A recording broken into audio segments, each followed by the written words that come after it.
spooky place. Have you ever driven down a lonely road at night? The kind where the shadows seem to stretch just a little too far? If so, lean in close, because what you're about to hear will make you think twice before stopping for anything or anyone. And trust me, you won't be sleeping well tonight.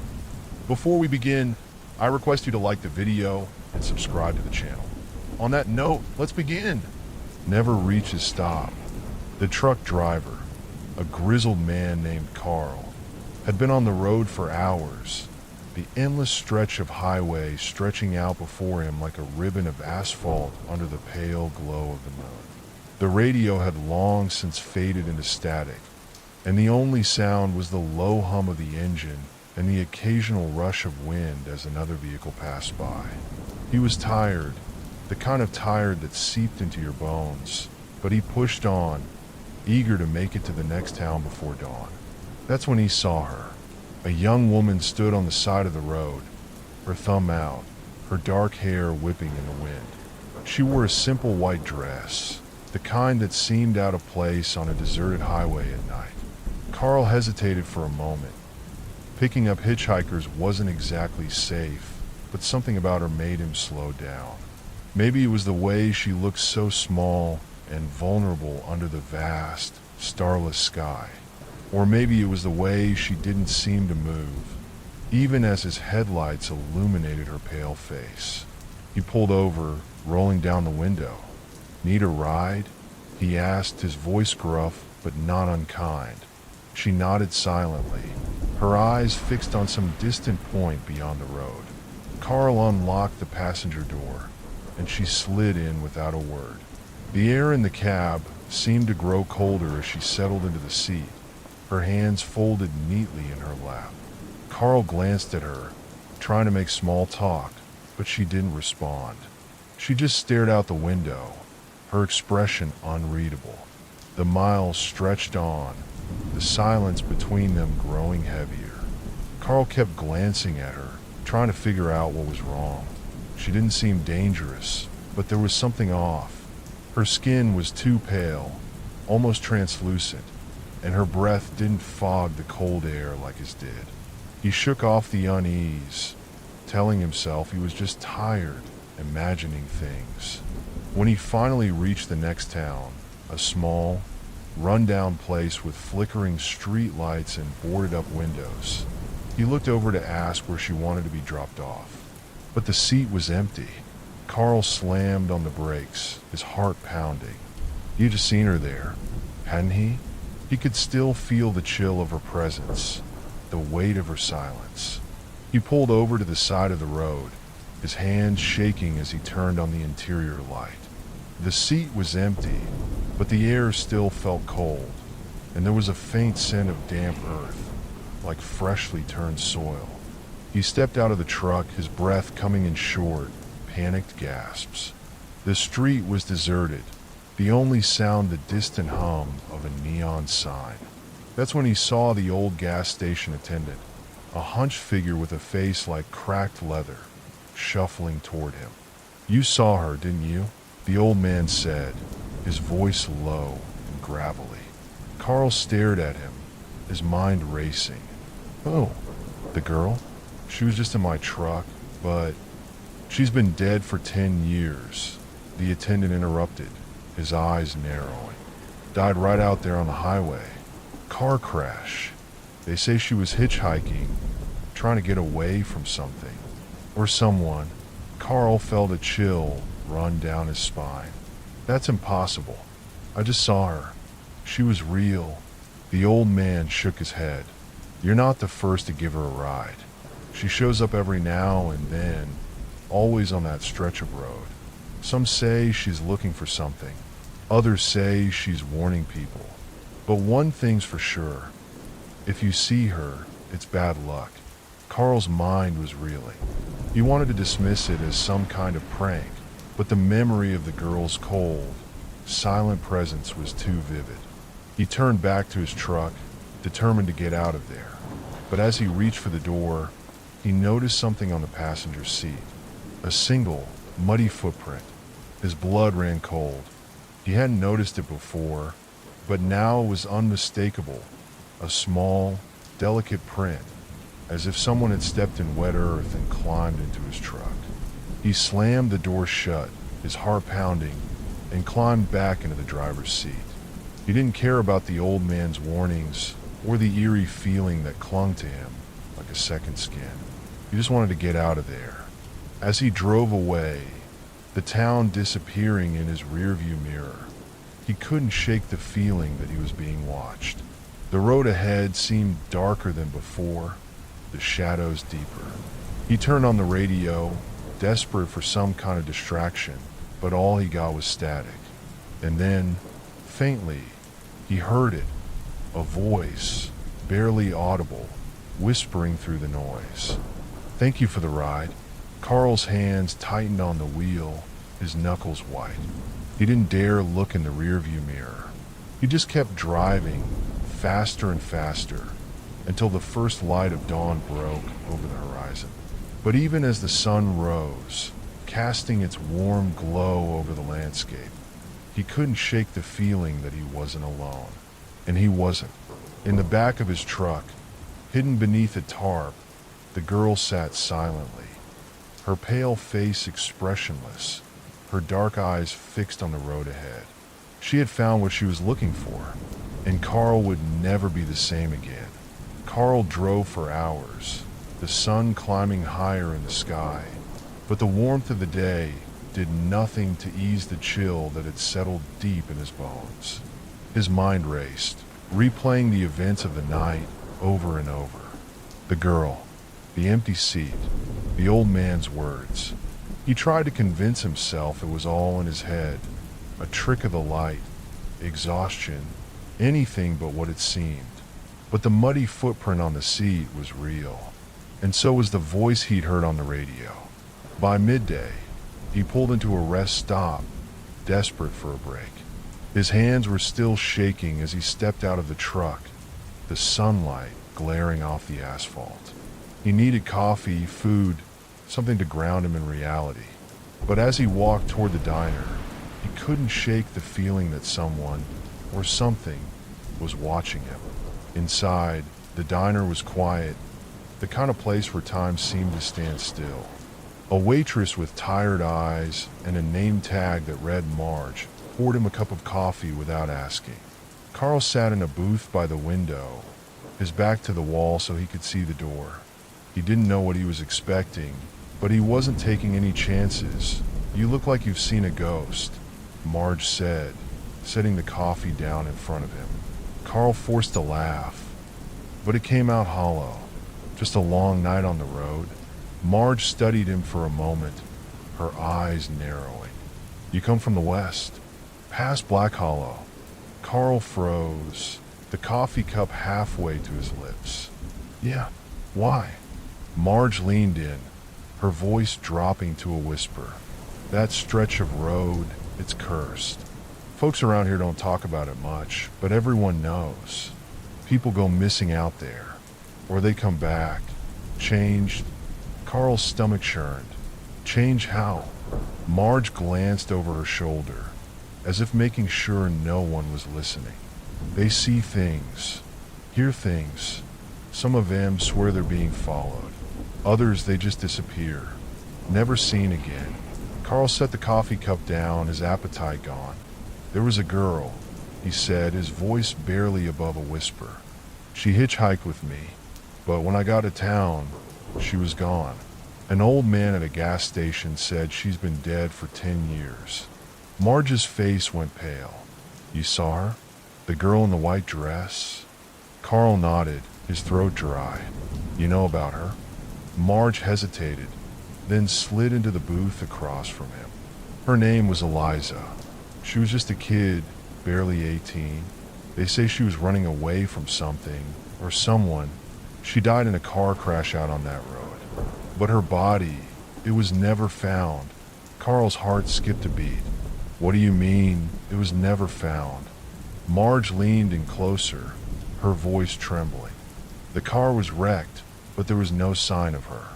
No blood, no nothing. Just gone. Some folks say she's still out there, trying to find her way home. Others say she's looking for revenge. Carl's mind raced. Revenge? Against who? And why had she chosen him? He thought back to the muddy footprint, the voice on the radio. Was she still with him? Watching him? You need to be careful, Marge said, her eyes darting to the window. If she's chosen you, it's not over. She doesn't let go easy. Carl stood abruptly, his chair scraping against the floor. I need to go. Marge reached out, grabbing his arm. Wait. If you see her again, don't talk to her. Don't look at her. Just drive. And whatever you do, don't let her touch you. Carl nodded, his heart pounding. He threw some cash on the table and hurried out of the diner, the weight of Marge's words pressing down on him. As he climbed back into his truck, he couldn't shake the feeling that he was being watched. He glanced in the rearview mirror, half expecting to see Eliza sitting in the back seat, but it was empty. For now. He drove for hours, the sun dipping below the horizon as the road stretched on. The further he got from Black Hollow, the more he hoped he could leave it all behind. But as night fell, the unease returned. The headlights seemed dimmer than usual, the shadows deeper. And then, just as he was starting to relax, he saw her, standing on the side of the road, her white dress glowing in the darkness, her hand outstretched. Carl's breath caught in his throat. He gripped the wheel tighter, his knuckles white. No, he muttered.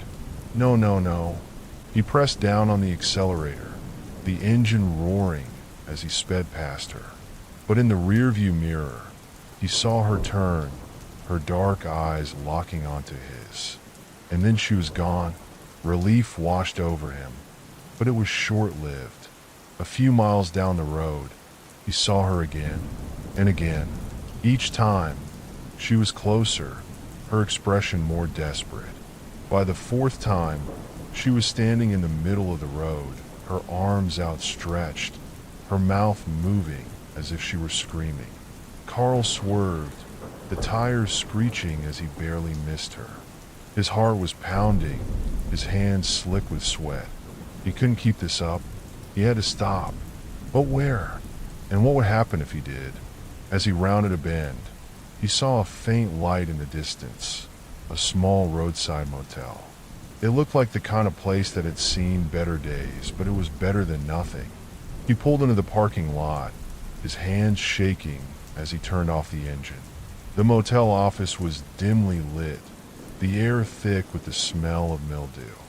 The clerk, a middle-aged man with a bored expression, handed him a key without asking any questions. Carl took it gratefully, eager to get to his room and lock the door behind him. But as he stepped inside, he realized he wasn't alone. Eliza was there, sitting on the edge of the bed, her pale face tilted toward him, her dark eyes filled with sorrow. Please, she whispered, her voice barely audible. Help me. Carl froze, his heart pounding. He wanted to run, to scream, to do anything but stand there.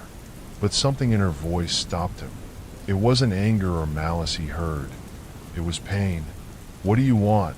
He asked, his voice trembling. Eliza stood, her movements slow and deliberate. I can't rest, she said, her voice breaking. Not until I find him. Find who? Carl asked, though he wasn't sure he wanted to know the answer. Eliza's eyes filled with tears. The man who killed me. And then, before Carl could react, she was gone, leaving behind only the faint scent of damp earth and the echo of her words. Carl sank to the floor, his mind reeling. He didn't know what to do, but one thing was clear. This wasn't over. Eliza wasn't going to let him go, not until he helped her, and he had no idea what that would cost him. Carl spent the rest of the night sitting on the floor of the motel room, his back against the door, too afraid to sleep. The room felt heavy, as if the walls themselves were closing in, and every creak of the old building made his heart race. He kept replaying Eliza's words in his mind. The man who killed me. Who was he? And why had she chosen Carl to help her? By morning, Carl was exhausted but determined. He couldn't keep running. Whatever this was, he had to face it. He checked out of the motel and drove back toward Black Hollow, the town he'd been so desperate to leave behind. The road seemed darker now, even in the daylight, as if the shadows were alive and waiting. When he reached the gas station where the old attendant had warned him about Eliza, he pulled in. The attendant was gone, replaced by a younger man who looked at Carl with suspicion. Carl asked about Eliza, about the crash, about anything he could think of. The man hesitated, then finally spoke.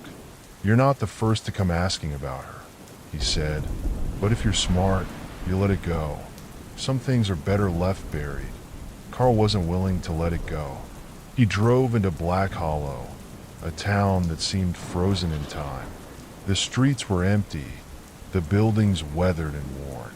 He found the local library, a small, dusty place with a librarian who looked like she hadn't smiled in years.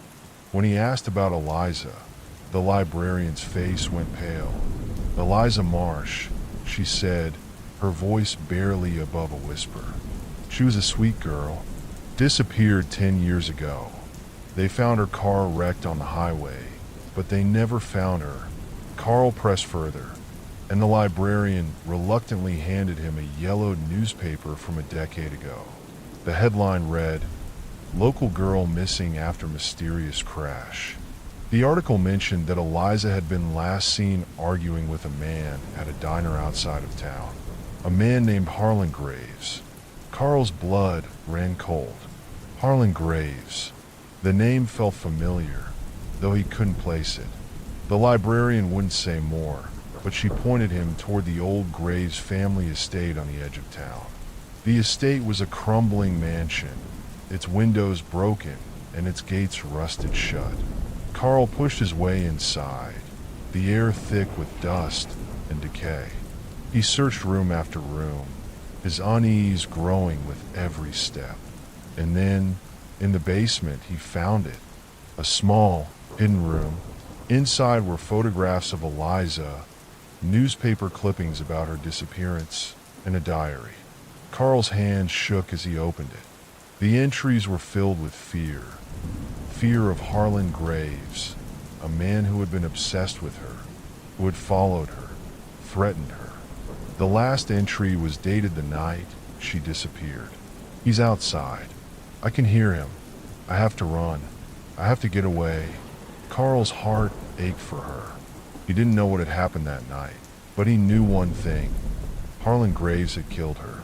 And now, Eliza's spirit was trapped, unable to rest until justice was served. As Carl left the estate, he felt a cold breeze brush against his skin. He turned, and there she was, Eliza, standing in the shadows, her eyes filled with tears. "Thank you," she whispered. "Now he'll pay." Before Carl could respond, she was gone. He didn't know how, but he knew Harlan Graves would face what he had done. Whether through the law or something darker, justice would come. Carl left Black Hollow that night, the weight of Eliza's story heavy on his heart. He never saw her again, but he felt her presence in the quiet moments, in the rustle of leaves or the whisper of the wind. She was at peace now, and so was he. But as he drove away, he couldn't shake the feeling that the road was still watching him. And somewhere, in the back of his mind, he heard her voice one last time. "Thank you for the ride." The vanishing rest stopped. The sun was sinking low, casting long shadows across the winding forest road. Sarah tightened her grip on the steering wheel, her eyes flicking to the rearview mirror. The trees seemed to press in closer with every mile, their gnarled branches clawing at the sky. Beside her, Mark scrolled through his phone, frowning. "No signal," he muttered. "We've been driving for hours. Should have taken the highway." Sarah sighed. The highway was backed up for miles. This way is faster. Faster to where? The middle of nowhere. Mark joked, but his voice carried an edge. The forest was unnervingly quiet, the kind of silence that made your skin crawl. Even the usual chirping of birds was absent. A sign loomed ahead, its paint faded and peeling. Rest area, 1 mile. Finally, Sarah said, relief flooding her voice. I need to stretch my legs. Mark nodded, though his unease didn't fade. Something about the place felt off, but he chalked it up to the isolation and the eerie stillness of the woods. The rest area was small, just a gravel parking lot with a single bathroom building and a couple of rusted vending machines. Sarah pulled into a spot, the crunch of gravel under the tires unnaturally loud in the silence. They stepped out of the car, the air thick and heavy, as if the forest itself was holding its breath. Weird, Sarah said, glancing around. Where is everyone? Mark shrugged. Maybe it's not a popular spot, but the emptiness was unsettling. The vending machines were dark, their glass fronts cracked and empty. The bathroom building, a squat concrete structure, looked like it hadn't been maintained in years. Graffiti scrawled across its walls, and the door hung slightly ajar. Sarah hesitated. Do you think it's safe? Mark forced a laugh. What? You think there's a serial killer in there or something? She didn't laugh back. They decided to make it quick. Sarah headed for the women's restroom while Mark waited outside, leaning against the car. The stillness was oppressive, the kind of silence that made you feel like you were being watched. He glanced around, his eyes darting to the tree line. Nothing moved. Inside the bathroom, Sarah's footsteps echoed off the cracked tiles. The light from the single bulb flickered, casting eerie shadows on the walls. She washed her hands quickly, the water icy cold, and avoided looking in the mirror. Something about it made her skin crawl. When she stepped back outside, Mark was pacing, his face pale. What's wrong? She asked. He pointed to the men's restroom. I thought I saw someone in there. A man, just standing in the doorway, watching me. Sarah's stomach turned. Let's just go. They hurried back to the car, but as Sarah fumbled with the keys, Mark froze. His eyes were locked on the bathroom building. Mark, she asked, following his gaze. There, in the doorway of the men's restroom, stood a figure. A gaunt man with hollow eyes and a twisted grin. His skin was pale, almost gray, and his clothes hung off his frame like rags. He didn't move, didn't speak, just stared at them with that unnerving smile. Sarah's breath caught in her throat. Get in the car. Now. They scrambled inside, and Sarah slammed the car into reverse, gravel spraying as they sped out of the parking lot. She didn't look back, but Mark did. The man was still there, standing in the doorway, his head tilted at an unnatural angle. The next day, safely back in their hotel room, Sarah couldn't shake the feeling of dread. She pulled out her laptop and began searching for information about the rest area. It took some digging, but finally she found an article from 20 years ago.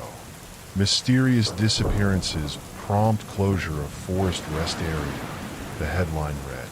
Her heart pounded as she scanned the article. Over the course of several months, multiple people had vanished from the rest area without a trace. The police had found no evidence, no suspects, just empty cars and abandoned belongings. The rest area had been demolished shortly after, deemed unsafe and cursed by locals. Sarah's blood ran cold. Mark, look at this. He read over her shoulder, his face paling. That's impossible. We were just there. But the article was clear. The rest area no longer existed. It had been torn down decades ago. That night, as they lay in bed, Sarah couldn't sleep. Every time she closed her eyes, she saw the man's hollow eyes and twisted grin. She tossed and turned until finally She drifted into a fitful sleep. She woke to the sound of scratching. It was faint at first, like nails dragging across glass. She sat up, her heart racing, and looked around the room. Mark was asleep beside her, the room dark except for the faint glow of the streetlights outside. The scratching came again, louder this time. It was coming from the window. Sarah's breath hitched as she turned to look. There, pressed against the glass, was a face. The gaunt man from the rest area, his hollow eyes staring straight at her, his twisted grin wider than ever. She screamed, waking Mark. He bolted upright, but by the time he turned on the light, the man was gone. The window was empty, the street outside silent. But on the glass, etched into the condensation, were 3 words. I found you. From that night on, the man was everywhere. In the reflection of a mirror, in the shadows of a photograph, in the corner of their vision, always watching, always grinning.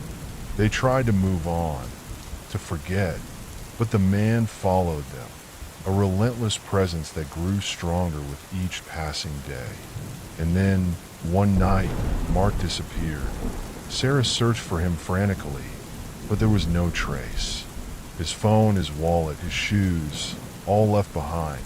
The police found nothing, just like the disappearances 20 years ago. Alone and terrified, Sarah returned to the rest area.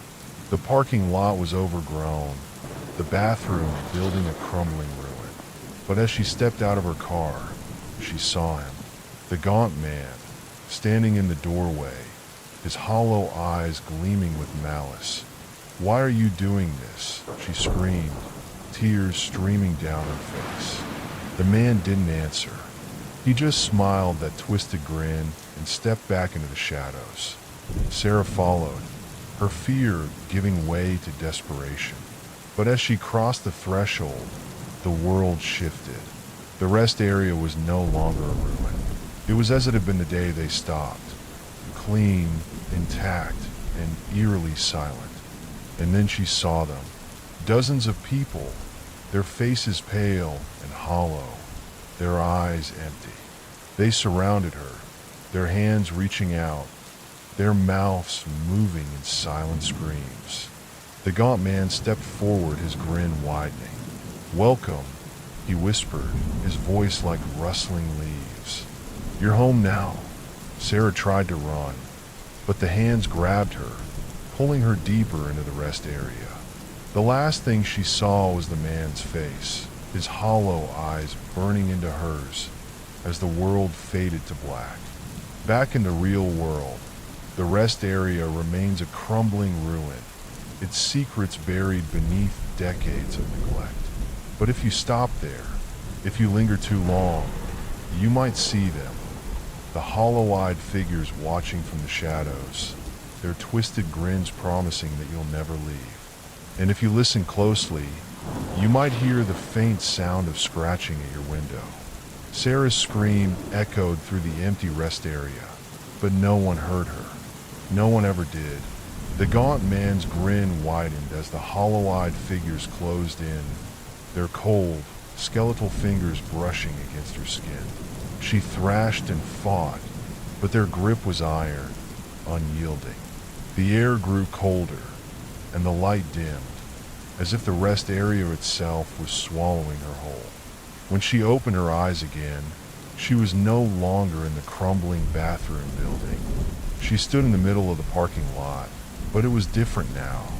The trees were taller, their branches thicker, and the sky above was a sickly green. The air smelled of rot and decay. The rest area was alive, pulsing like a living thing, its walls shifting and warping as if made of flesh. The gaunt man stood before her, his hollow eyes gleaming with a malevolent light. "You shouldn't have come back," he said, his voice a raspy whisper that sent shivers down her spine. "But now that you're here, you'll never leave." Sarah tried to speak, but her voice caught in her throat. She looked around, her heart pounding. The other figures were gone, but she could feel their presence, lurking just out of sight. The man stepped closer, his grin stretching impossibly wide, revealing rows of jagged, yellow teeth. "Where's Mark?" she finally managed to choke out. The man tilted his head, his grin never faltering. "He's here. They're all here. And soon, you'll be with them." Sarah's mind raced. She had to find Mark. She had to get out of this place. But how? The rest area was no longer just a place. It was a trap, a living nightmare designed to ensnare anyone foolish enough to stop. The man reached out a bony hand, his fingers brushing against her cheek. She recoiled, but his touch left a burning sensation, as if his fingers had seared her skin. "You'll join us," he whispered. "You'll become one of us." Sarah stumbled back, her legs trembling. She turned and ran, her feet pounding against the cracked pavement. The rest area seemed to stretch on forever, the trees closing in around her, their branches clawing at her arms and face. She could hear the man's laughter echoing behind her, a sound that made her blood run cold. She didn't know where she was going, but she had to keep moving. The air grew thicker, harder to breathe, and the ground beneath her feet felt soft, like walking on rotting flesh. She glanced over her shoulder and saw the man following her, his movements unnaturally smooth, as if he were gliding rather than walking. "You can't escape," he called out, his voice carrying on the wind. "This is your home now." Sarah's heart pounded in her chest as she pushed herself to run faster. She spotted a faint light ahead, a flicker of hope in the oppressive darkness. She sprinted toward it, her lungs burning, her legs aching. As she drew closer, she realized it was a car, her car. The door was open, the engine running. She didn't question it. She dove into the driver's seat and slammed the door shut. The man was right behind her, his face pressed against the window, his hollow eyes staring into hers. She fumbled with the keys, her hands shaking, and finally managed to start the engine. The car lurched forward, tires screeching as she sped away. She didn't look back. She couldn't. The rest area faded into the distance, but the man's laughter followed her, echoing in her mind. When she finally stopped, hours later, she was back on the highway. The sun was rising, casting a golden light over the landscape. She was safe. She was free, or so she thought. As she stepped out of the car, her legs gave way, and she collapsed onto the pavement. Her body felt heavy, her limbs numb. She looked down at her hands and gasped. Her skin was pale, almost gray, and her fingers were thin and bony. She stumbled to her feet and caught her reflection in the car window. Her eyes were hollow, her face gaunt, and when she smiled, it was a twisted grin. The laughter echoed in her mind again, but this time, it was her own from that day on. Sarah became a part of the rest area, a hollow-eyed figure lurking in the shadows, waiting for the next unsuspecting traveler to stop. And when they did, she would step out of the darkness, her twisted grin wide, her hollow eyes gleaming with malice. Because the rest area was always hungry, and it would never let anyone leave the rest area, hidden deep within the woods, remains a cursed place, a trap for the unwary, a prison for the lost. Its story is whispered among locals, a cautionary tale told around campfires and in hushed tones. But for those who don't heed the warnings, who venture too close or linger too long, the rest area becomes a nightmare they can never escape. Sarah and Mark are now part of its dark legacy, their hollow eyes watching from the shadows, their twisted grins a warning to anyone who dares to stop. The gaunt man, the architect of this eternal prison, continues to lure travelers into his domain, his presence growing stronger with each soul he claims. The rest area is no longer just a place. It's a living, breathing entity, feeding on fear and despair. And as long as the road winds through those cursed woods, it will continue to hunger, waiting for its next victim. So if you ever find yourself driving through a dense forest and you see a sign for a rest area, keep driving. Don't stop. Don't look back. Because once you enter, you may never leave. And if you hear scratching at your window in the dead of night, don't open it. Don't answer. Just pray that whatever is out there doesn't find a way in. The rest area is waiting, and it's always hungry. The crying baby on the highway. The night was thick, the kind of darkness that seemed to swallow the world whole. The man, whose name was Daniel, had been driving for hours, the monotony of the empty highway lulling him into a false sense of security. The headlights of his car cut through the blackness, illuminating the asphalt ahead, but beyond that, the world was a void. He was alone, or so he thought. It was the car seat that caught his eye first, abandoned in the middle of the road. It was an odd sight, out of place, like a forgotten relic. Daniel slowed his car, his heart skipping a beat as he approached.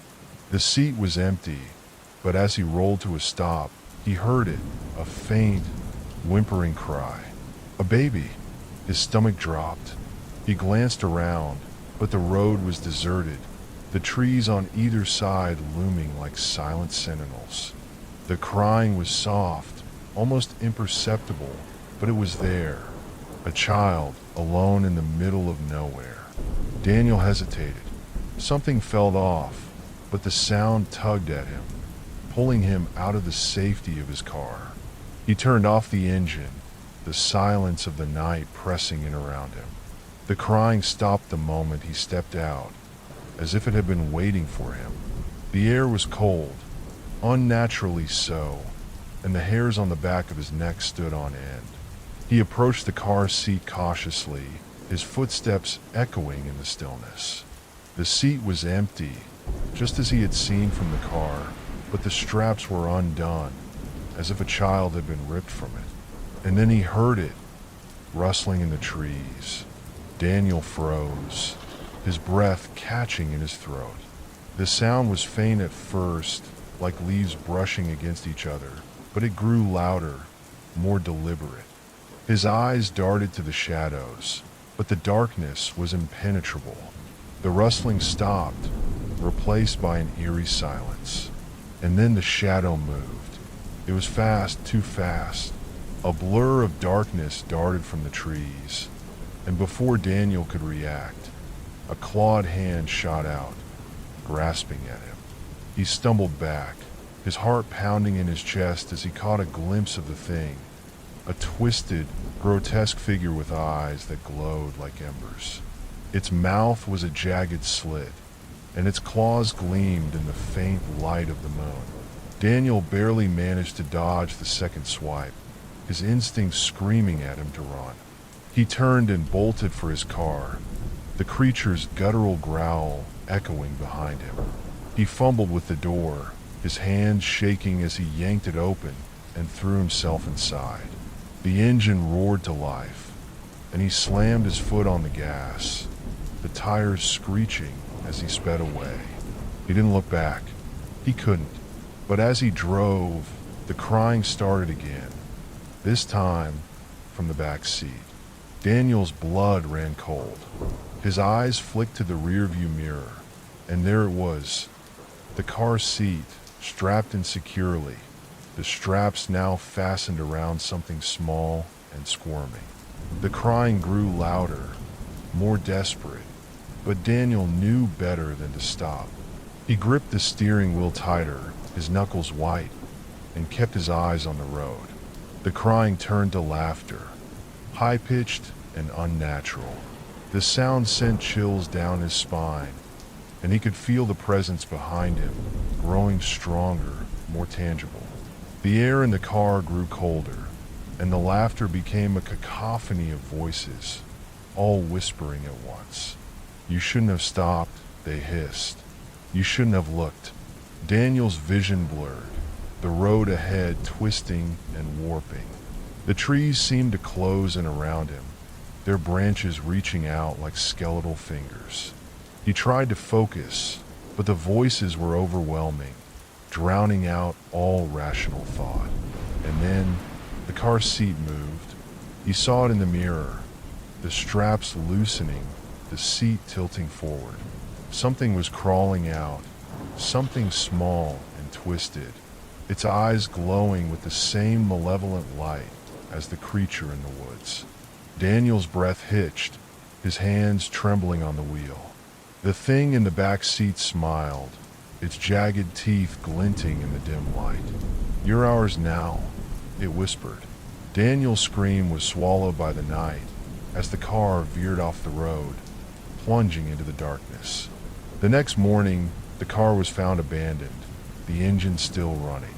The car seat was empty, the straps neatly fastened.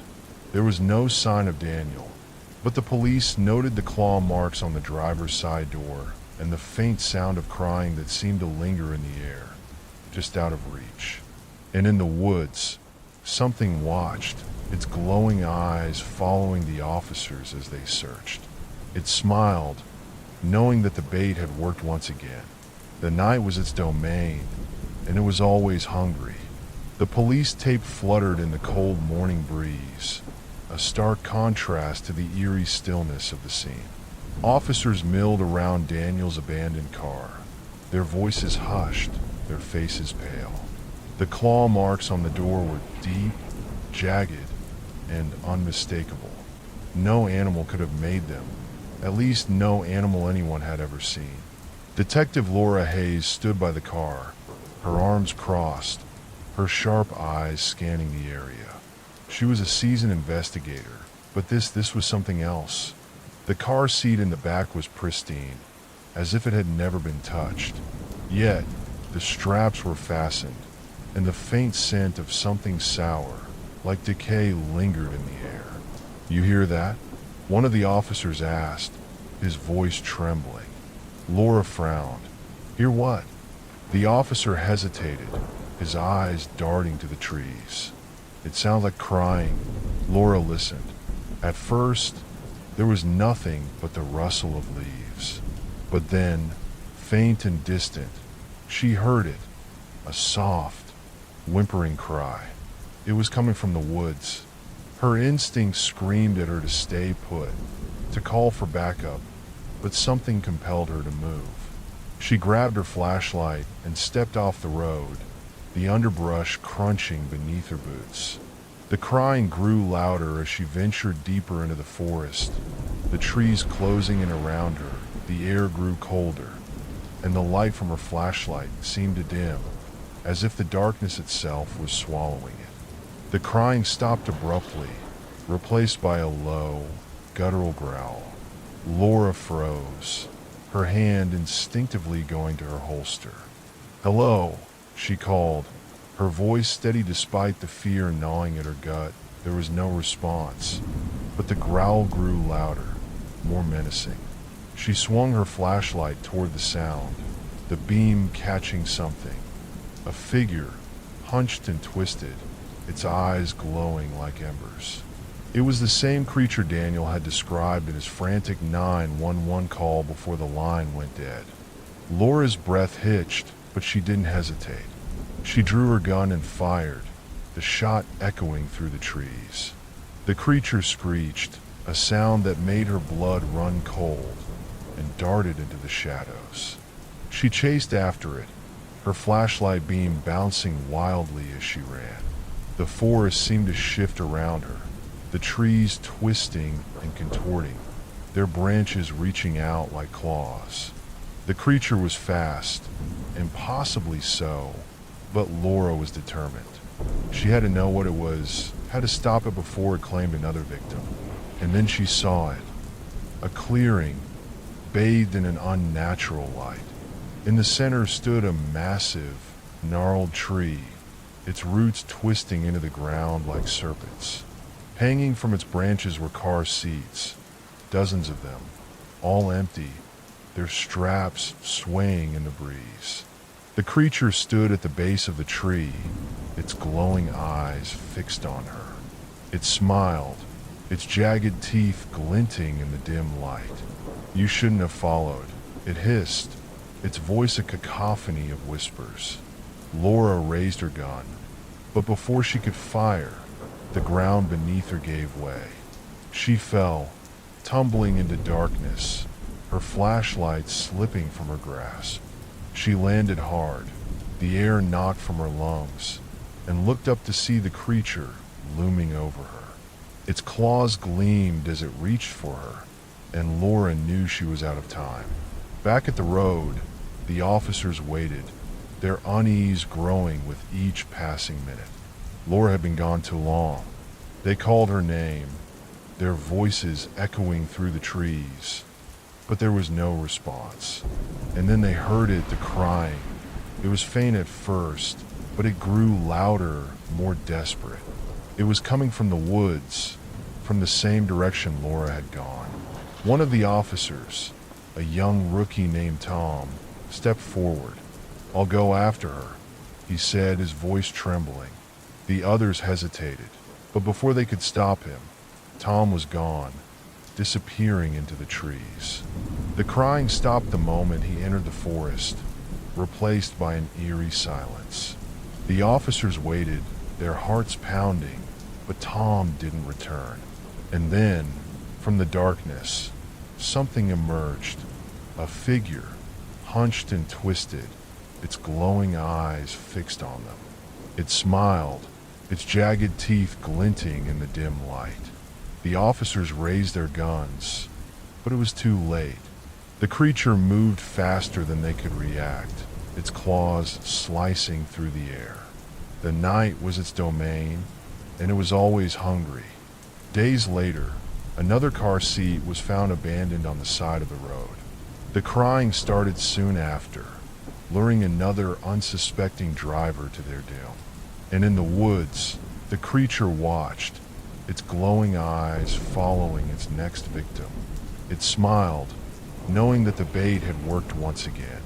The hunger of the woods was insatiable, and it would never be satisfied. The woods had always been a place of mystery, a place where the line between reality and nightmare blurred. But now, they were something more, a hunting ground. The creature, ancient and malevolent, had awakened from its slumber, and it was hungry. The police had given up on the case. Too many officers had vanished. Too many leads had gone cold. The abandoned car seat became an urban legend, a cautionary tale told in hushed tones. But for those who dared to venture near the woods, the danger was all too real. One night, a young couple, Sarah and Mark, were driving home from a late-night movie. The road was empty, the darkness pressing in around them. They were laughing, their voices filling the car, when they saw it. A car seat abandoned in the middle of the road. Sarah's laughter died in her throat. Mark stopped the car. Mark hesitated, his hands tightening on the wheel. "It's probably nothing," he said, but his voice wavered. "What if it's a baby?" Sarah insisted, her eyes wide with concern. Mark sighed and pulled over, the car idling as they stared at the seat.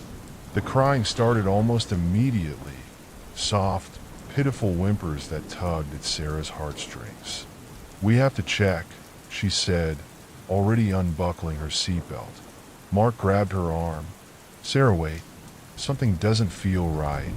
But Sarah was already out of the car, her footsteps echoing in the stillness. Mark cursed under his breath and followed, his heart pounding in his chest. The crying stopped the moment they reached the car seat. Sarah froze, her breath catching in her throat. The seat was empty, the straps undone, just like in the stories. And then they heard it, rustling in the trees. Mark grabbed Sarah's hand, pulling her back toward the car. "We need to go. Now." But before they could move, the creature emerged from the shadows, its glowing eyes fixed on them. It was faster than they could have imagined, its claws slicing through the air. Mark pushed Sarah out of the way, taking the brunt of the attack. He fell to the ground, blood pooling beneath him as the creature loomed over him. Sarah screamed, scrambling to her feet. She ran for the car, her heart pounding in her chest. The creature turned its gaze on her, its jagged smile sending chills down her spine. But before it could reach her, a voice echoed through the trees, a voice that was both familiar and alien. Enough! The creature froze, its head snapping toward the source of the voice. From the shadows emerged a figure, cloaked in darkness, its eyes glowing with the same malevolent light. But this was no creature. It was human, or at least it had been once. Sarah recognized him immediately. It was Daniel, the man who had vanished weeks ago. But he was different now, his eyes hollow, his skin pale and gaunt. He looked like a ghost, a shadow of his former self.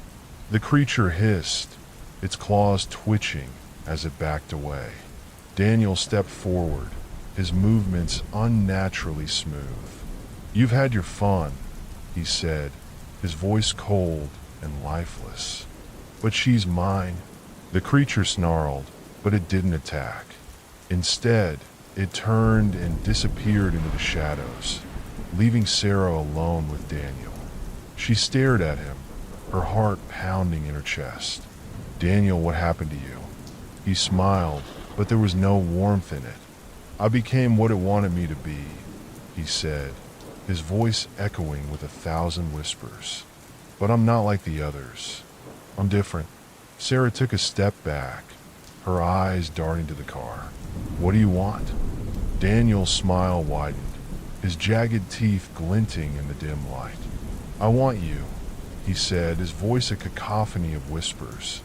"You'll make a fine addition to our family." Sarah turned and ran, her footsteps echoing in the stillness. She could hear Daniel behind her, his laughter filling the air. She reached the car and threw herself inside, slamming the door shut. The engine roared to life, and she sped away, her hands trembling on the wheel.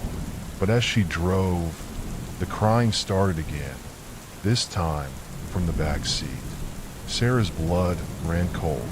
She glanced in the rearview mirror, and there it was, the car seat, strapped in securely, the straps now fastened around something small and squirming. The crying grew louder, more desperate, but Sarah knew better than to stop. The crying turned to laughter, high-pitched and unnatural.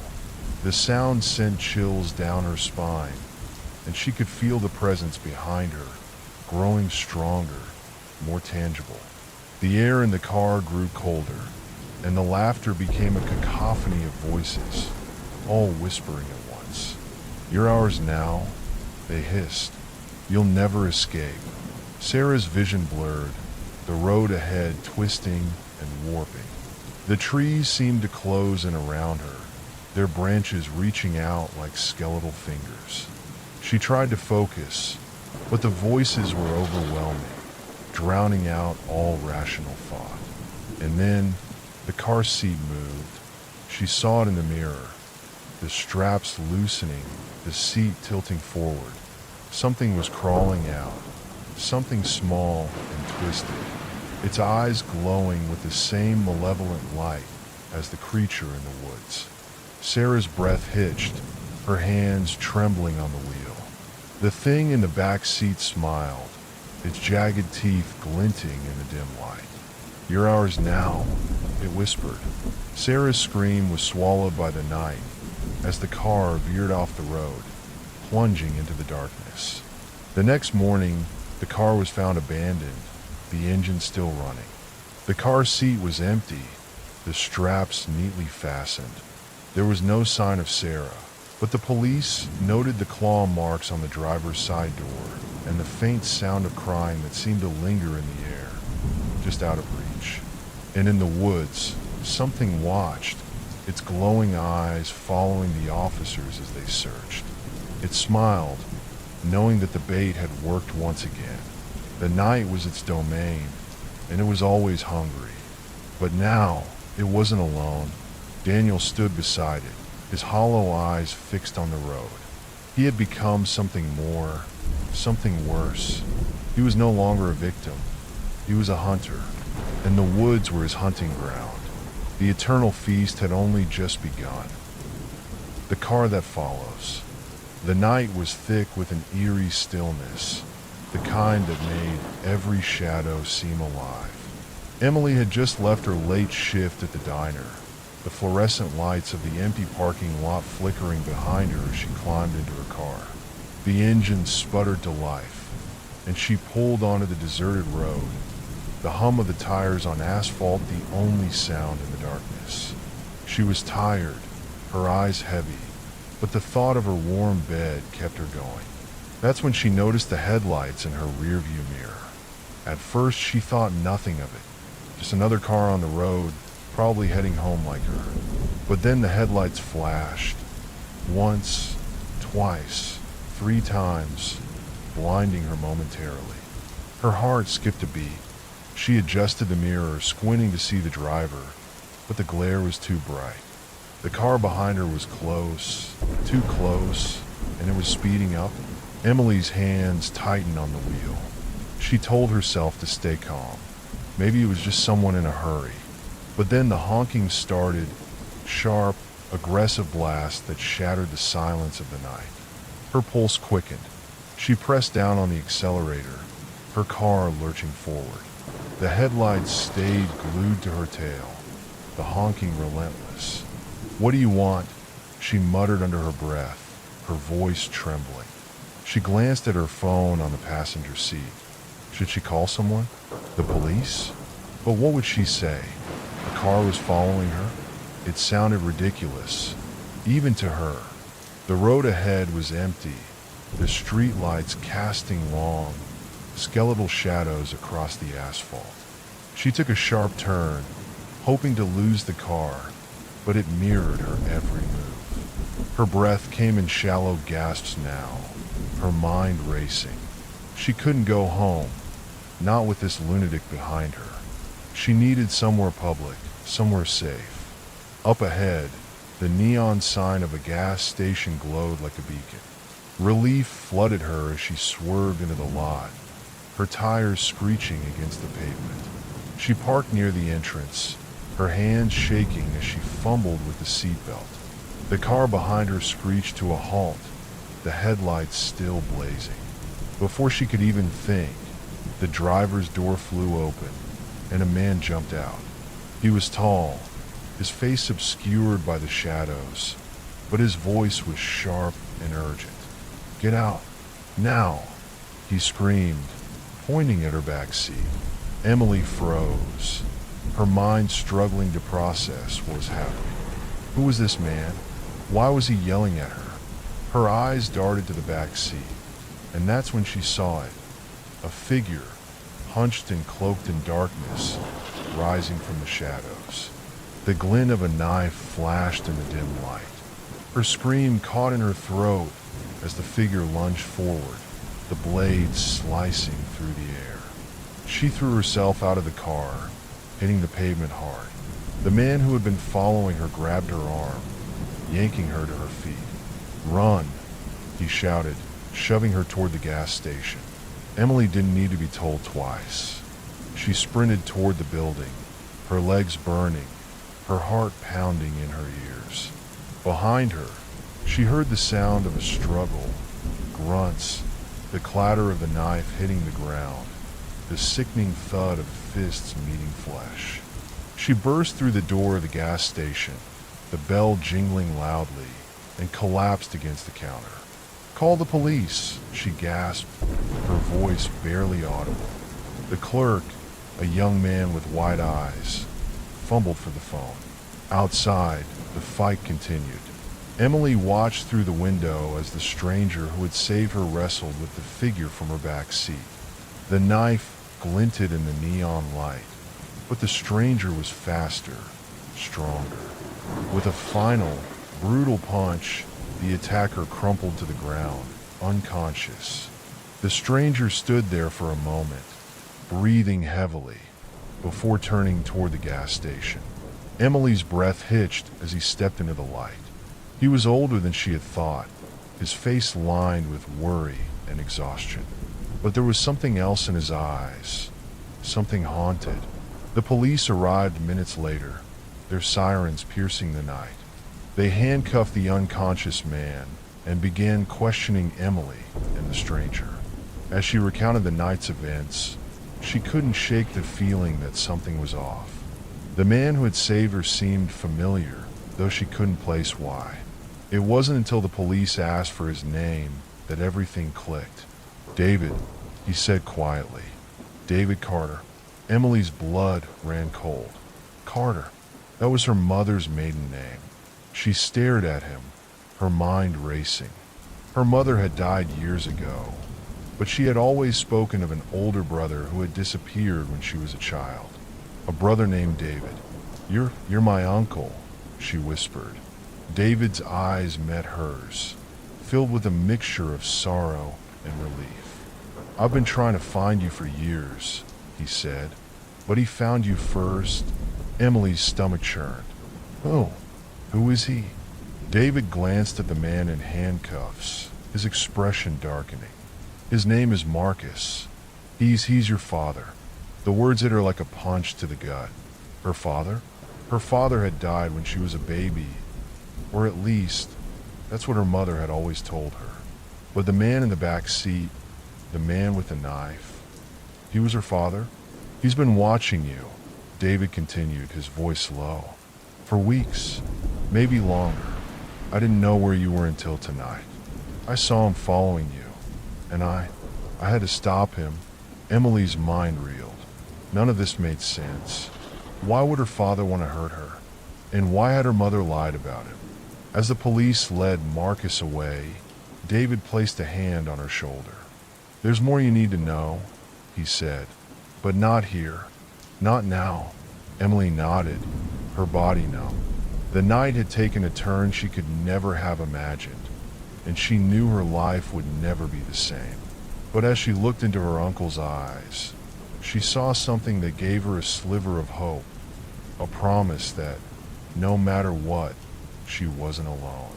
And as the first light of dawn broke over the horizon, Emily realized that the nightmare was far from over. In fact, it had only just begun. The police station was a blur of fluorescent lights and hushed voices. Emily sat on a hard plastic chair, a blanket draped over her shoulders, though she couldn't stop shivering. David sat beside her, his hands clasped tightly, his eyes darting around the room as if expecting someone, or something, to burst through the doors at any moment. The officers had taken their statements, but Emily could tell they were skeptical. A man hiding in her backseat with a knife? A long-lost uncle appearing out of nowhere to save her? It sounded like the plot of a bad horror movie. But the knife, the struggle, the look in Marcus's eyes when they dragged him away, it was all too real. "Emily," David said softly, breaking the silence, "there's something you need to know about your mother." She turned to him, her stomach twisting. "What about her?" David hesitated, his jaw tightening. "She didn't die of natural causes." Emily's breath caught. "What are you talking about?" "Your mother, she was murdered, and Marcus was the one who killed her." The words hit her like a tidal wave, drowning her in a sea of confusion and disbelief. "No," she whispered. "That's not possible. She died in a car accident. That's what everyone told me." David shook his head, his eyes filled with sorrow. "It was staged to look like an accident. Marcus was dangerous, obsessed. He couldn't handle her leaving him. When she took you and ran, he hunted her down. I tried to stop him, but I was too late. After she died, I went into hiding. I knew he'd come after me next." Emily's mind raced, trying to piece together the fragments of her past. Her mother had always been vague about her father, deflecting questions with sad smiles and vague answers. Now, It all made sense. The secrecy, the fear, the way her mother would sometimes wake up in the middle of the night, checking the locks on the doors. "Why didn't you tell me sooner?" she asked, her voice trembling. "I didn't know where you were," David said.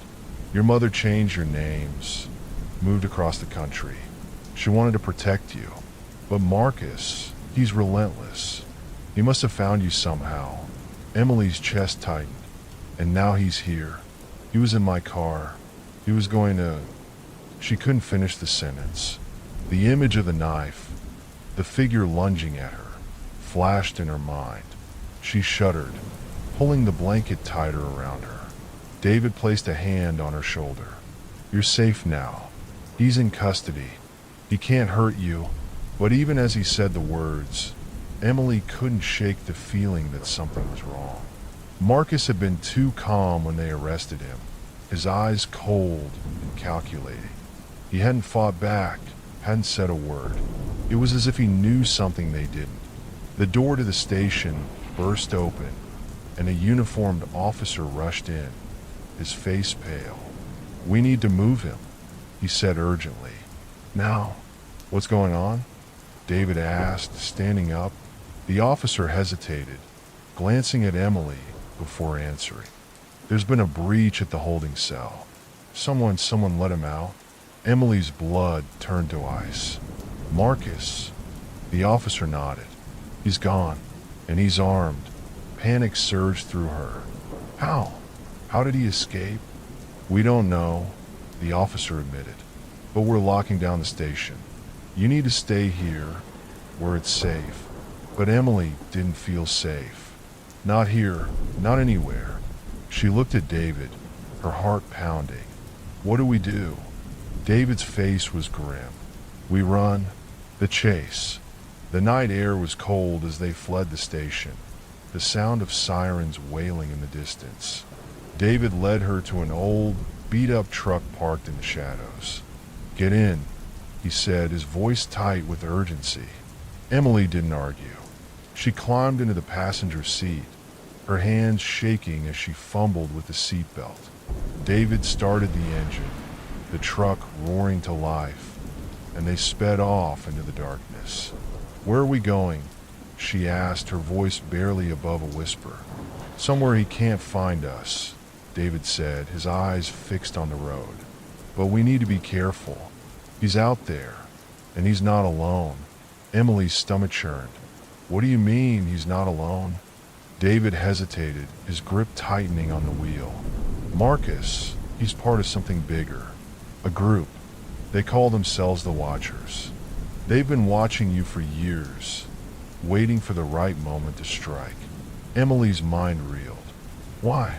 What do they want with me?" David glanced at her, his expression unreadable. "It's not what they want with you. It's what you are. What I am," she echoed, her voice rising. "What are you talking about?" Before David could answer, headlights appeared in the rearview mirror. Emily's heart leapt into her throat as the car behind them sped up, closing the distance. "Hold on," David said, his voice calm but firm. He swerved onto a side road, the tires screeching as they took the turn too fast. The car behind them followed, its headlights blinding. Emily clutched the door handle, her knuckles white. "Who is that? Is it Marcus?" David didn't answer. His eyes were fixed on the road, his jaw clenched. The truck rattled as they hit a pothole, the sound of the pursuing car growing louder. And then, out of nowhere, a second set of headlights appeared ahead of them, blocking the road. "David!" Emily screamed. He slammed on the brakes, the truck skidding to a halt just inches from the car in front of them. The doors opened, and figures emerged, silhouetted against the headlights. Emily's breath caught as she recognized one of them. "Marcus!" He stepped forward, a cruel smile twisting his lips. "Hello, Emily," he said, his voice dripping with malice. "Did you really think you could run from me?" David reached into the glove compartment, pulling out a gun. "Stay in the truck," he said, his voice low. David, no. Emily cried, but he was already out of the truck, the gun raised. The sound of gunfire shattered the night, and Emily ducked, covering her ears. When she looked up, David was on the ground, blood pooling beneath him. Marcus stood over him, a gun in his hand. No! Emily screamed, throwing open the door. She stumbled out of the truck, her legs giving way as she fell to her knees beside David. He looked up at her, his breathing labored. I'm sorry, he whispered. I couldn't protect you. Tears streamed down her face as she clutched his hand. Don't leave me, she begged. But his eyes were already closing, his grip loosening. And then he was gone. Marcus stepped forward, his shadow falling over her.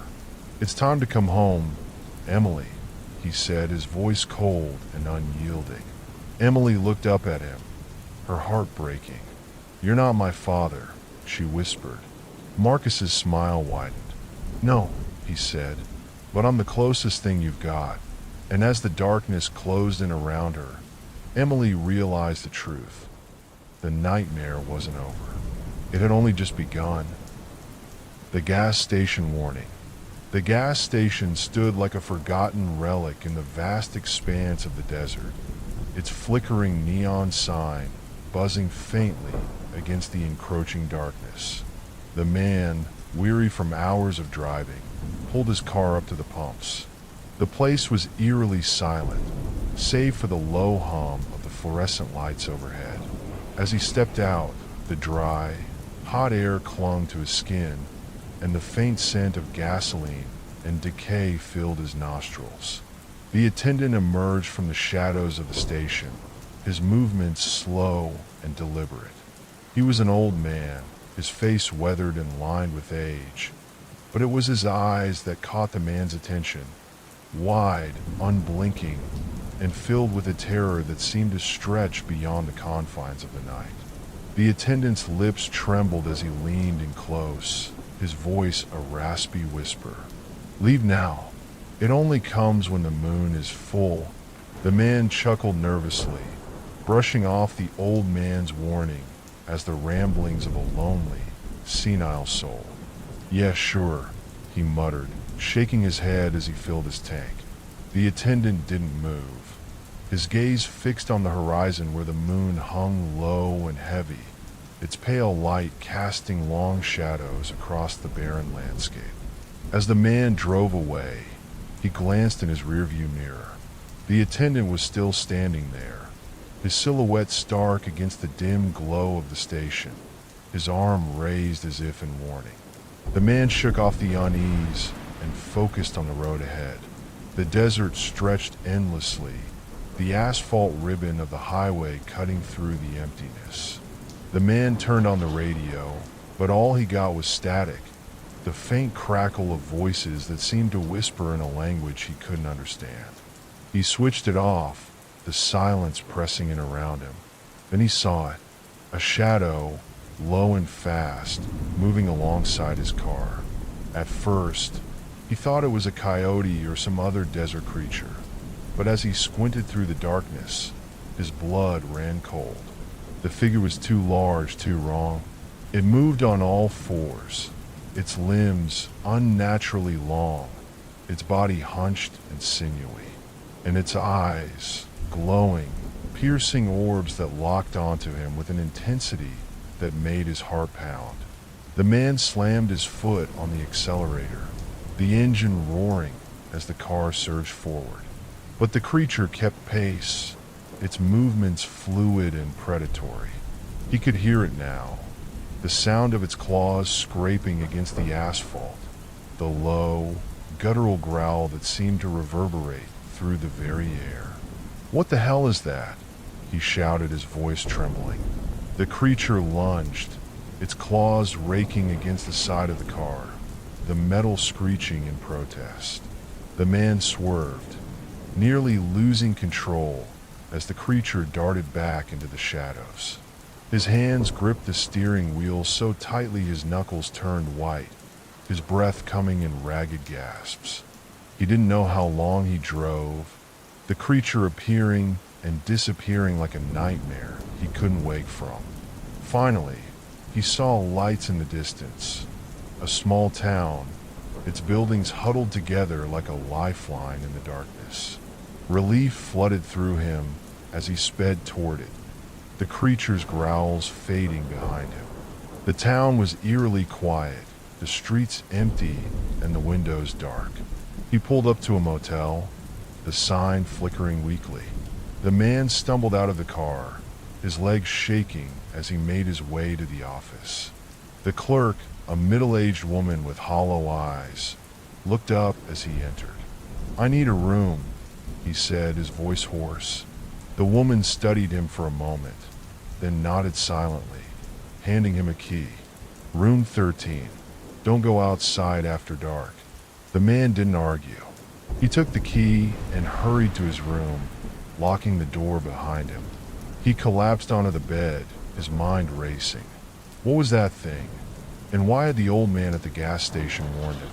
The hours passed, the moon climbing higher in the sky, its light filtering through the thin curtains. The man dozed fitfully, his dreams filled with glowing eyes and scraping claws. He woke with a start, the room bathed in an unnatural silence. Then he heard it, a low, guttural growl, just outside his door. His breath caught in his throat as he sat up, his eyes fixed on the door. The handle began to turn, slowly, deliberately. The man scrambled off the bed, backing into the corner of the room as the door creaked open. The creature stood there, its massive frame filling the doorway, its glowing eyes fixed on him. Its mouth opened, revealing rows of jagged teeth, and it let out a sound that was almost a laugh. "You should have listened," it rasped, its voice a grotesque mimicry of human speech. The man screamed as the creature lunged, its claws tearing through the air. He grabbed the lamp from the nightstand, swinging it wildly, but the creature batted it aside like a toy. It pinned him to the wall, its breath hot and rancid against his face. "The moon is full," it whispered, its voice dripping with malice. "And I am hungry." The next morning, the clerk found the room empty, the bed torn to shreds, and the walls gouged with deep claw marks. She sighed, shaking her head as she locked the door and hung a "Do Not Disturb" sign on the handle. Outside, the gas station attendant stood at the edge of town, his wide eyes scanning the horizon. He whispered to himself, his voice barely audible over the wind. "It only comes when the moon is full." And in the distance, the creature howled, its cry echoing through the desert, a promise of horrors yet to come. The gas station attendant, known only as old Jeremiah to the few who dared to speak his name, stood at the edge of the town, his gnarled hands clutching a rusted iron cross. His eyes, wide and unblinking, scanned the horizon where the desert met the sky. The moon, now waning but still bloated and pale, cast its sickly glow over the barren landscape. Jeremiah's lips moved in a silent prayer, but his words were drowned out by the wind, which carried with it the faint, guttural growls of something unseen. The town, a forgotten speck on the map called Black Hollow, had always been a place of whispers.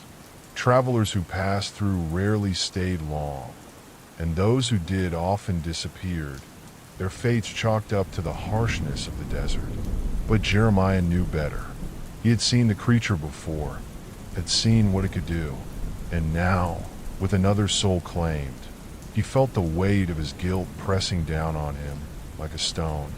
Back in the motel, the clerk, Martha, swept the broken glass and splintered wood from room 13 into a dustpan. Her hands trembled as she worked, but her face remained stoic. She had seen this before, too many times to count. The creature, whatever it was, had been haunting Black Hollow for as long as she could remember. It came with the full moon, drawn to the town like a moth to a flame, and it always left death in its wake. Martha paused, her eyes lingering on the deep claw marks gouged into the wall. They formed a pattern, almost like a symbol, though she couldn't quite place it. She shuddered and turned away, dumping the debris into a trash bin. As she did, something caught her eye, a small, leather-bound journal lying amidst the wreckage. She picked it up, brushing off the dust, and flipped it open. The pages were filled with frantic scribbles, the handwriting barely legible. It's not an animal. It's something else, something ancient. It speaks to me in my dreams. It says it's hungry, always hungry. Martha's breath hitched. She recognized the handwriting. It belonged to the last traveler who had stayed in room 13, a man who had vanished 2 months ago. She tucked the journal in her apron and hurried out of the room, her heart pounding. That night, the wind howled through the streets of Black Hollow, carrying with it the scent of decay. Jeremiah sat in his small shack behind the gas station, the iron cross clutched tightly in his hands. The radio crackled with static, but beneath the noise, he could hear it, the creature's voice, low and guttural, whispering his name. Jeremiah. He squeezed his eyes shut, trying to block it out, but the voice grew louder, more insistent. You cannot hide from me, old man. I am always watching, always waiting. Jeremiah's hands trembled as he reached for a bottle of whiskey, taking a long swig to steady his nerves. He knew the creature was toying with him, feeding on his fear, but he also knew it was only a matter of time before it came for him. He had seen too much, knew too much. Meanwhile, Martha sat in her small house on the edge of town, the journal open on her lap. The more she read, the more her unease grew. The entries spoke of a ritual, something the creature demanded in exchange for sparing the town. It needed a sacrifice, a willing soul to sate its hunger. The last entry was the most chilling. It's here. I can hear it outside my window. It's telling me to come out, to give myself to it. I don't want to, but I can't fight it anymore. The hunger, it's inside me now. Martha slammed the journal shut, her mind racing. She had always believed the creature was a mindless beast, but this was something else entirely. It was intelligent, manipulative, and it had a plan. The next morning, the town awoke to find Jeremiah's shack empty. The door hung open, the iron cross lying broken on the floor. Martha found his truck parked at the edge of the desert, the keys still in the ignition. She knew what had happened. The creature had taken him. As she stood there, staring out at the endless expanse of sand, she felt a cold dread settle over her. The journal had mentioned a ritual, a way to appease the creature, but it required a sacrifice, a willing soul. Martha clenched her fists, her mind made up. She couldn't let this continue. She couldn't let more people die. That night, under the waning moon, Martha stood at the edge of the desert, the journal clutched in her hands. She had followed the instructions, drawing the strange symbol in the sand and lighting a fire with herbs that smelled of decay. The wind howled around her, and the air grew thick with tension. I'm here, she called out, her voice trembling but resolute. I'm willing. For a moment, there was nothing but silence. Then, from the shadows, the creature emerged. It was larger than she had imagined, its body hunched and sinewy, its glowing eyes fixed on her. It moved with a predatory grace, circling her like a wolf sizing up its prey. You are brave, it rasped, its voice a grotesque mimicry of human speech. But bravery will not save you. Martha stood her ground, her heart pounding in her chest. Take me, she said. Leave this town alone. The creature tilted its head, its glowing eyes narrowing. Then, without warning, it lunged.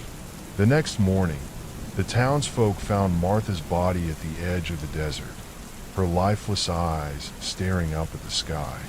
The journal was gone, and the symbol in the sand had been erased by the wind. But the creature was nowhere to be seen. For a time, the town was peaceful. The disappearances stopped, and the whispers faded.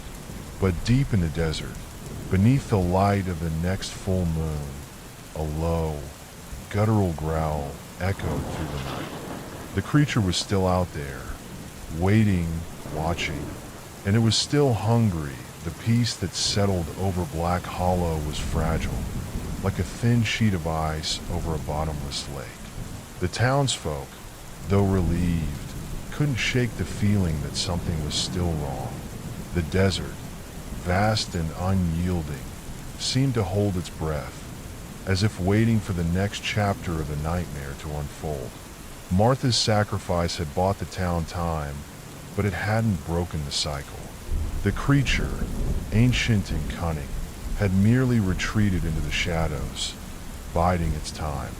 It had existed for centuries, feeding on fear and flesh, and it wasn't about to let a single act of bravery end its reign. Weeks passed, and the moon began to wax once more, its pale light growing stronger with each passing night. In the gas station, now abandoned and crumbling, the wind whistled through broken windows, carrying with it the faint sound of whispers. The iron-crossed Jeremiah had clung to lay in the dust, its power long since faded. On the outskirts of town, a new traveler pulled into the motel, unaware of the horrors that had unfolded there. The clerk, a young man named Tom who had taken over after Martha's death, handed him the key to room 13 without a word. The room had been cleaned and repaired, but the claw marks on the walls had been painted over so many times that they seemed to bleed through, faint and ghostly. The traveler, a writer searching for inspiration, settled into the room, oblivious to the journal that had once lain hidden in the wreckage. As he sat at the desk, jotting down notes, he felt a strange chill in the air. The window, though closed, rattled softly, and the faint sound of scratching echoed through the walls. Out in the desert, the creature stirred. It had tasted Martha's fear, her desperation, and it craved more. The moon was nearly full again, and its hunger was growing. It moved through the shadows, its glowing eyes fixed on the town, on the motel, on room 13. The writer, lost in his work, didn't notice the figure outside his window at first. But as the scratching grew louder, he looked up, his heart skipping a beat. The creature's face pressed against the glass, its eyes burning like embers, its mouth twisted into a grotesque smile. "Leave now," it whispered, its voice echoing in the writer's mind. "It only comes when the moon is full." The writer stumbled back, his chair clattering to the floor. He grabbed his keys and bolted from the room, not bothering to pack his things.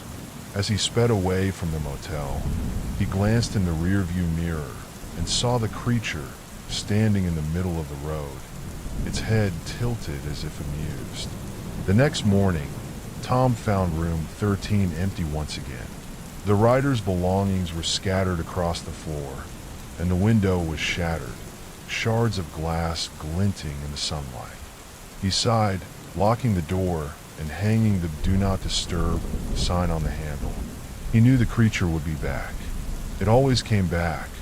As he walked back to the office, he noticed something lying in the dust near the motel's entrance. It was the journal, its leather cover worn and cracked. He picked it up, flipping through the pages, his hands trembling as he read the frantic scribbles. "It's not an animal.